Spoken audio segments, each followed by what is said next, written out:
ಪ್ರತಿಯೊಂದು ಬಿಸ್ನೆಸ್‌ನಲ್ಲಿ, ಕೆಲಸನಲ್ಲಿ ಎಷ್ಟೋ ಒಬ್ಬವ ಜಾಸ್ತಿ ಕಳ್ಕೊತಾನೆ, ಇನ್ನೊಬ್ಬ ಕಮ್ಮಿ ಕಳ್ಕೊತಾನೆ ದುಡ್ಡನ್ನ. ಫಾರ್ ಎಕ್ಸಾಂಪಲ್ ನಿಮ್ಗೆ ಹೇಳ್ಬೇಕಾದ್ರೆ ಒಂದು ಬಿಸ್ನೆಸ್‌ನಲ್ಲಿ ಪ್ರತಿಯೊಂದು ಲಾಭ ಮಾತ್ರ ಸಿಗೋದಿಲ್ಲ. 10 ಜನ ಕಸ್ಟಮರ್‌ಗಳಲ್ಲಿ ಒಬ್ಬವಾದ್ರೆ ನಿನ್ನ ಮೋಸ ಮಾಡೋವ್ ಇರುತ್ತಾನೆ, ಒಬ್ಬವಾದ್ರೆ ನಿನ್ನ ದುಡ್ಡು ಮೋಸ ಮಾಡೋದು ಪಕ್ಕಾ.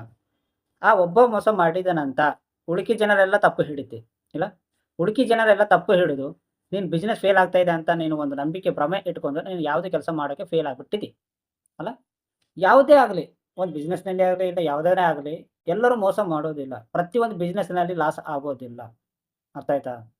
ಒಂದು ಬಿಸ್ನೆಸ್‌ನಲ್ಲಿ ಲಾಸ್ ಬರ್ತಿದ್ದಾಗ ನೀವು ಎದೆ ಒಡ್ಲಿಕ್ಕೆ ಹೋಗ್ಬೇಡಿ. ಧೈರ್ಯವಾಗಿ ಇರಿ. ಒಂದು ₹1,00,000ದಾಗ ನಿಮ್ದು ಒಂದು ₹50,000 ಕಳೆದೋದ್ರೂ ಪರವಾಗಿಲ್ಲ. ಇನ್ನ ₹50,000 ಉಳಿದಿದೆ. ₹50,000 ಕಳೆದಿದೆ ಇರ್ಲಿಲ್ಲ ಅಂದ್ರೆ ಪರವಾಗಿಲ್ಲ. ನಾನು ಬದುಕ್ತೀನಿ. ನಾನು ಏನಾದರೂ ಆ ದುಡ್ಡನ್ನು ಸಂಪಾದನೆ ಮಾಡ್ತೀನಿ ಅನ್ನೋ ಧೈರ್ಯ ಇದ್ರೆ ಈ ಭೂಮಿ ಮೇಲೆ ಬದುಕಕ್ಕಾಗುತ್ತೆ.